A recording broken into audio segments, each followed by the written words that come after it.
They said, oh, we have all the evidence and everything. We asked them, was there a tracker on her car? And they said, well, we didn't check. This is Mica's hand. And she asked me, grab this hand. And then she pulled it up, and said, it looks like someone squeezed her hand and raised it up and shot. But there's more, ladies and gentlemen. I want to let this case go, but every time I turn on the YouTubes and do some research, I'm seeing Pastor J.P. Miller laying on the ground, talking about ants crawling on him, allegedly. It looks like him in the video, but then you also hear the story from Mica Miller's parents that are saying, look, the police officers dropped the ball in this case. They didn't even check if there was a tracking device. She had defensive wounds, they're claiming. The FBI is now getting involved. This pastor is messaging or talking to women at parlors, not parlors, but at restaurants. And then after his wife died, he's still talking to women as if his wife didn't die. This man, not only do Mica Miller needs justice, this man needs to be exposed. And everybody that knew he was doing it and letting him still preach at the church, hurting the people, abusing his wife potentially, and abusing the church, need to be held accountable.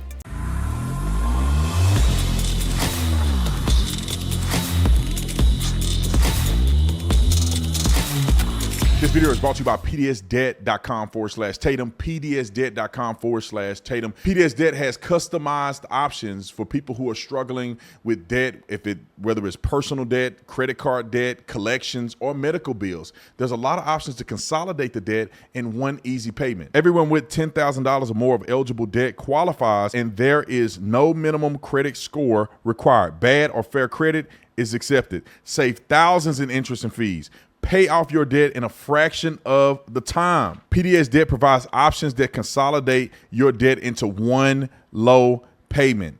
PDS Debt is the top rated company on Google and has an A+ rating with the Better Business Bureau. PDS Debt also is offering a free debt analysis. It only takes about 30 seconds. Head over to pdsdebt.com/Tatum right now to get your free debt assessment today. Again, that's pdsdebt.com/Tatum. That's pdsdebt.com/Tatum. Get your debt assessment today. Get yourself out of debt. Like and subscribe to the channel. Hit the bell to get notification anytime I go live, make a video. Y'all already know what to do. Let's get into this. Ladies and gentlemen, Mica Miller and J.P. Miller, it's just getting crazier and crazier. So I compiled a video with a lot of other evidence. And you guys seen a little bit of the first video because we put it at the very beginning of the video of the pastor on the ground twitching, crying, tweaking. He think he got ants all over him. This is a and let me just say this, and I always want to frame it this way. They're calling him JP. He looks like the pastor, same glasses as the pastor, look like the truck that they claim the pastor is using. So all signs to me indicate that this could be the pastor of the church. It could not be. But allegedly, and what the person who posted it is alleging, is that this pastor is laying on the ground saying that he have ants all over him. The reason I believe it's the pastor, and I don't know that for 100%, is that the person that uploaded claimed is the pastor. He's calling him JP. The truck looks like the pastor's truck. He looked like the pastor on the ground. Same glasses, same facial expression, same mannerisms. Voice even sound similar. So that's why I'm believing, with the person posting this saying it's the pastor, why I believe it's the pastor. Let's roll the clip real quick. Look at this man. JP. You all right, man? You okay? Huh?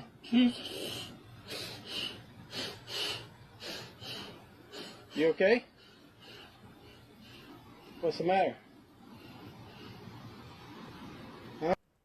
I had him try to get in touch with me again to make sure. Is that okay? You know the ants. Huh? The ants fight me. There's ants all over me. He was that coming. You want some water or anything?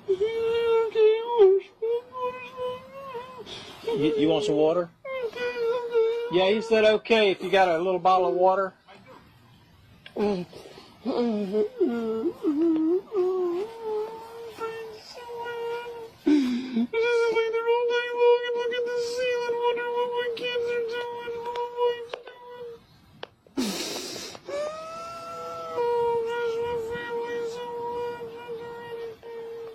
So I can't understand nothing he's saying. He said somebody's kids and family. But this is this man. Somebody pastor laying on the ground like this, acting like this. And there's a part of you that want to feel sorry for him, isn't it? Just be honest. You kind of want to feel sorry for him. Dang, man, he must be really going through something. He laying on the ground like a dead fish out of water, a dying fish out of water, flopping and crying and whining. But when you start to hear what this man was doing to this woman, then you don't feel sorry for him as much as you did before. And I want to put a little context here because this first segment is Mica, her sister, calling 911 because Pastor JP was texting and threatening and then apologize, doing all kind of crazy stuff. And so this, to me, feeds to the theory that this man could have been emotionally abusive towards her, physically abusive, and all of the stuff she claimed, which led her to this point of potentially killing herself. But there's a plot twist at the end of this because her father and her family think that somebody murdered her and she didn't actually commit suicide, and he's going to give his theory at the end. But I want y'all to see a couple things that this pastor was doing to put it all in context. Now, here's just a quick 911 call where her sister called 911 because of what he was doing. I need to report a non-emergency at this point. Okay, what's going on? My sister came here today to visit because her and her husband were having issues. She came from Myrtle. She told him she'll be home on Tuesday. And he was texting me at this point saying, I'll be at your house at 12:55. I'm armed and ready, and I will keep you up all night. I'm going to get her back. Oh, wow. And I said, you're not welcome at my house. There are no trespassing signs up. You cannot threaten weapons. He has 6 guns that he just purchased recently. And he's saying, I'm armed and ready. I'm coming to get her. We also have 2 of the texts that John Paul sent Mike. So shout out to them for uncovering this, but this is just some of the information, and they're going to put text on the screen of what he said. So it's not just the sisters calling and trying to get him in trouble because she's looking out for her sister, Mica. This dude is really doing this, and he's a pastor. I want you to, the whole time, he's a pastor of a church. His sister that day. The first one, John Paul says he's loaded Mica's possessions into garbage bags and is threatening to either dump them on the sister's property or take them to the Goodwill. The second text takes a very, very different tone. It says, if she comes home today, tell her I'm sorry, so sorry. I'll do whatever it takes. I'm sorry to you and Matt. Gaslighting, narcissism, and mental and emotional abuse. You're threatening people. You're telling you to throw her stuff in a trash bag. You're going to come down there with a gun, and then the next minute, I love you, please come back to me. That emotional roller coaster and up and downness destroys people's psyche. And I'm not a psychologist, but common sense tells you can't put up with that. It can destroy a person, can make a person feel crazy. But it continues. Listen to this. A waitress in South Carolina shared this receipt with us from a customer she served on February 23rd. Now he messing with Waitress. He messed with a waitress. This woman showed a receipt, and she identified him. So she's making a claim that it is him. The receipt has his name on it. And listen to what this man is doing with this, what tried to do or with this lady at a restaurant. Look closely. You see the customer was John Paul Miller, J.P. Miller, as he's been called. He left that waitress a huge tip, along with his phone number and a smiley face. This was just 2 months before his wife, Mica, filed for divorce. With the phone number and the smiley face included, I think it was pretty clear. He wanted you to call him. I would assume that's the implication. All right. Then you guys exchanged a couple text messages in which he repeatedly asks you to send pictures of yourself. Yes. Including bikini pictures, and he called you super hot. I hadn't confirmed everything or all of my suspicions until I talked to my friend. But after that point, I was pretty aware of what was up. And I feel like we have a rampant problem in our country, and especially in our churches, with this type of behavior. And I feel that it needs to be brought to light. So I saw an opportunity and I took it. You got an opportunity to try and get proof that he was propositioning other women while married to his wife. And the fact that he was a pastor approaching people in this manner. John Paul. Now, I hope that women be shady, but I hope that's what that woman was doing, right? Because some women be doing that, and then they get caught in a pickle, and then they want to save face. But it appears that she may have been doing that, given the fact that she came forward with the messages to blast them on television. I'm hoping she didn't send no bikini pictures. But I'm glad that she did that, because that man had no business. Just like Carl Lentz and them. You got no business messing with some other women and flirting with women and giving big tips to women. And you're taking that money from tithes and offering, brother. And you're giving a gratuity to this woman, and you asking her on a date, and you married. And there was a part of this that she said that we took out because we can't have, we can't get everything, because this would have been a 50-minute video. But it was a part that she had made mention that after his wife had died, and she didn't let him know that she knew he was a pastor, but she had been following him and had heard about his wife dying, and he was still messaging her after the wife's death, and she said, "Hey, what's new?" And he said, "Nothing much, laugh out loud," or "A lot is new, laugh out loud." This man is talking like this after his wife had died, yet he going to the church boo-hooing. He talking to another woman and making this not a big deal after his wife had died. Anyway. Also said that he wanted so badly for her to be alive that he repeatedly tried to see her body and even tried to raise her from the dead. There were reports that Reverend Charles Randall and shout out to Jesse Weber, who's doing the investigative reporting here, fired Miller as Solid Rock's pastor, but Randall disputed that during a recent sermon, saying, quote, "I have released him from ministerial functions for a minute to get some healing and some counseling and some guidance. You can't go through these things like this and just step right back on the same day." Now, it's our understanding Mica's sister Sierra, who we're going to be speaking with in a minute, has filed a legal claim against both Miller and the church in connection with Mica's death. Court documents filed in Horry County Family Court accuse Solid Rock Church of colluding and conspiring with John Paul to defraud and deprive Mica. The Daily Mail also reported that Mica contacted the Myrtle Beach Police Department on April 8th, just weeks before her death, to report that she had seen a lewd photo of herself in a Facebook group and believed her estranged husband, John Paul Miller, had posted it. Well, after her death, Miller admitted that he did post the photo. In a letter obtained by News Nation, seemingly addressed to Mica, it reads, quote, "I'm sorry for putting a picture of you on the internet. It was for less than 1 hour and immediately taken down.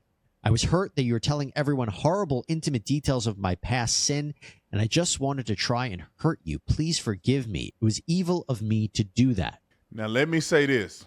The police in Myrtle Beach and in North Carolina, when I look at the case reports, it did not appear that they did a good job in this situation. Not necessarily, maybe Myrtle Beach more so. The places where she made most of these reports, it doesn't seem like that police department did a good job at all. I read the case reports. Terrible.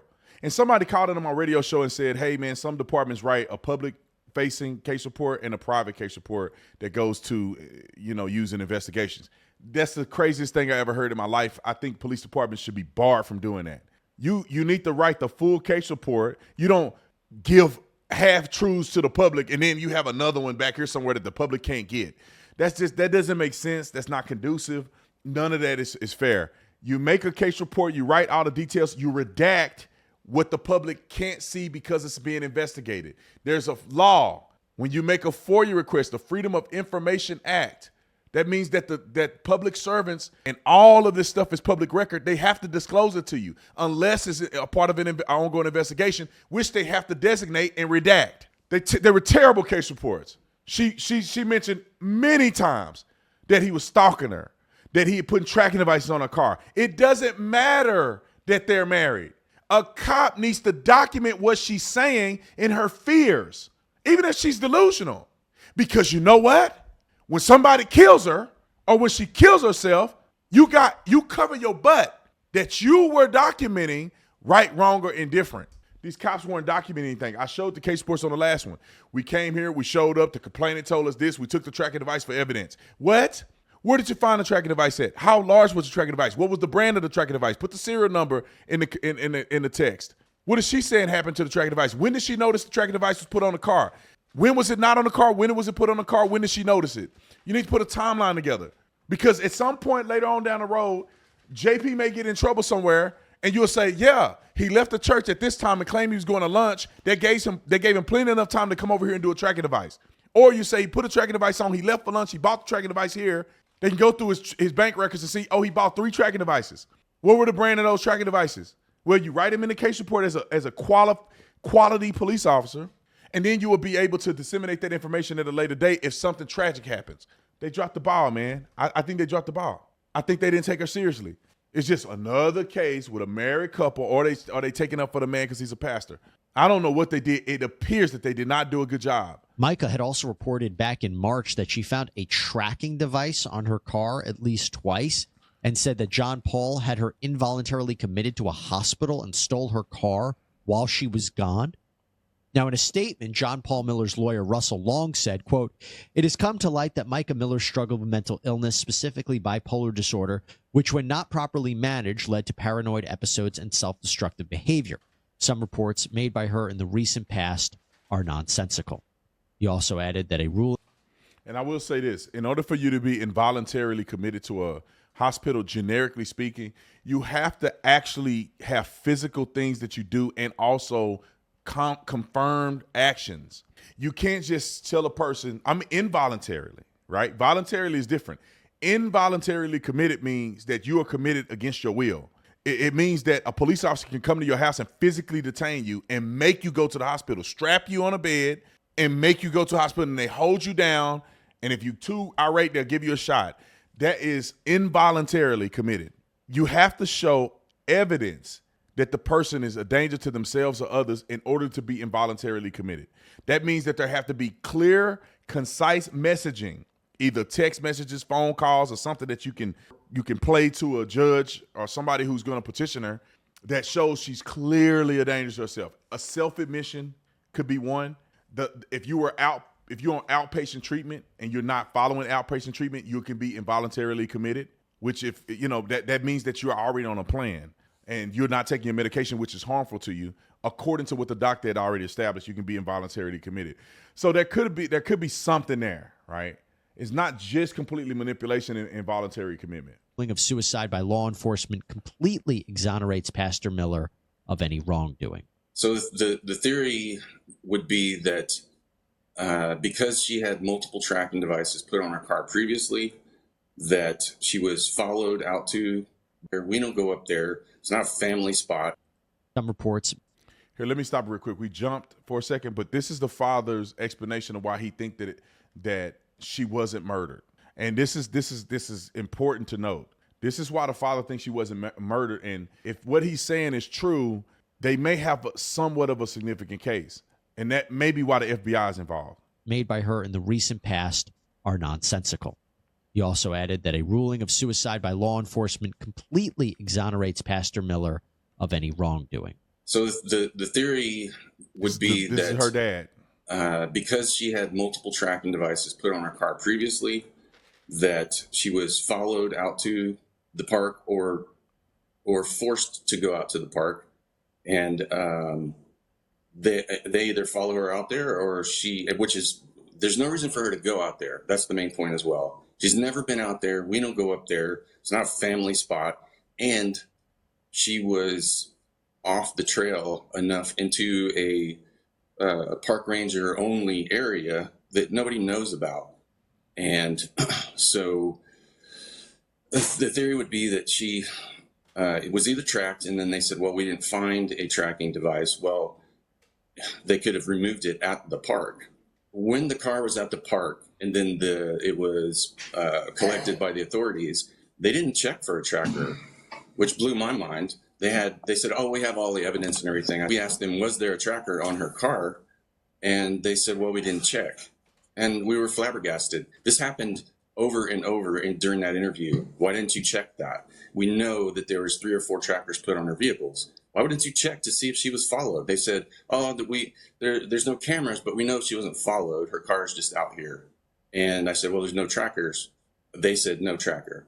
I said, well, they could have removed it after they did the deed.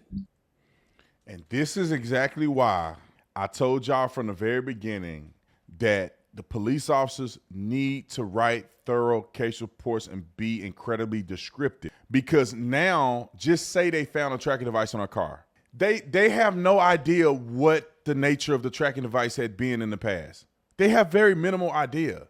But if you have a tracking device of a certain brand, it's a certain size, a certain look, there's photos taken of the tracking device, it's placed on the same position on the car as it has always been. The person that could have tracked her here was the same person that put the tracking device on the car multiple other times. All that could have been very clear. Is the tracking device put under the car, in the back of the car, in the car? These are things that need to be diagnosed because only person who has a key could potentially put the tracking device inside of the car. And things like that needs to be articulated. And if you write an articulated case report and you're saying that she's claiming it's her husband, that she fears for her life, that her husband has slashed tires before, her husband has done these things before, all this stuff, you have to document it. So when you get to this point and they go back and look at these things, they can say, oh man, we got a lead here. We found a tracking device. Oh, we didn't find a tracking device. Okay, let's look at the car where the tracking device normally is and see if we see that there's some disturbance there. Because you can see a fresh drill hole or something like that. You can see screws laying somewhere because somebody just pulled the tracking device down right there. You would know to look for it if other people were writing good case reports. So then Mica's mother, Angelita, she said, pretend this is Mica's hand. And she asked me, grab this hand. And then she pulled it up, and said, it looks like someone squeezed her hand and raised it up and shot. And there are defensive wounds from it and such. And that's the general idea of our theory.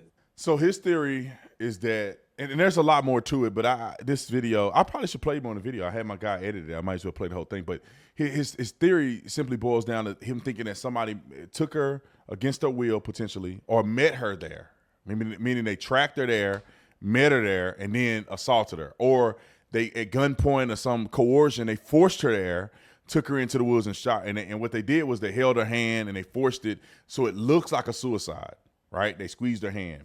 But there's also alternative perspectives here, which I think that investigators should be able to diagnose. She could have been praying really hard, squeezing her hands. She could have been squeezing her own hands in nervousness and out of just sheer anger, or she could have been doing a lot of stuff with her hands before she shot herself in the head. There could have been a lot of stuff that appeared that it could have been defensive wounds. You won't know specifically if they're defensive wounds until they do an autopsy and there's a thorough investigation of what this could be, what it could not be. But the biggest part that he goes on to talk about, and I'll fast forward to that part, is that her body being found. This is the part that I think is pretty interesting. During the scuffle, one ejected was live, and then it finally happened the way they would want it to happen. And then dumped her in the water, probably 40 meters. So what he's saying is that one round was ejected live. It was a live round ejected from the gun, and then it was one bang. To hold the gun up to her head while she's fighting, either them or someone else held her other hand or her other arm back because there's bruising on it from squeezing, and they forced it to look like that was self-inflicted. And a couple of rounds went off during the scuffle. One ejected was live, and then it finally happened. So he's claiming that a few rounds went off. The people in the woods are saying they heard one single gunshot. So, and that guy's getting death threats and stuff, which is weird. But he said he heard crying, weeping, and one gunshot, which is kind of interesting, right? Either she's crying because she knows she's about to do it to herself, or she's crying because somebody's doing it to her, right? Those two things could happen. The way they would want it to happen. And then dumped her in the water, probably 40 meters away from where the shell casings in the gun was found. The water doesn't flow there. It's a slough. It's still. It just sinks. And it actually flows when it sinks, when it recesses, it goes the other direction from where she was found. So if what the dad is saying is true, that's pretty significant, right?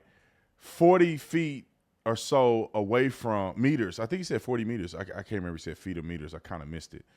From where she was the gun and stuff was found, she's found downstream in the water.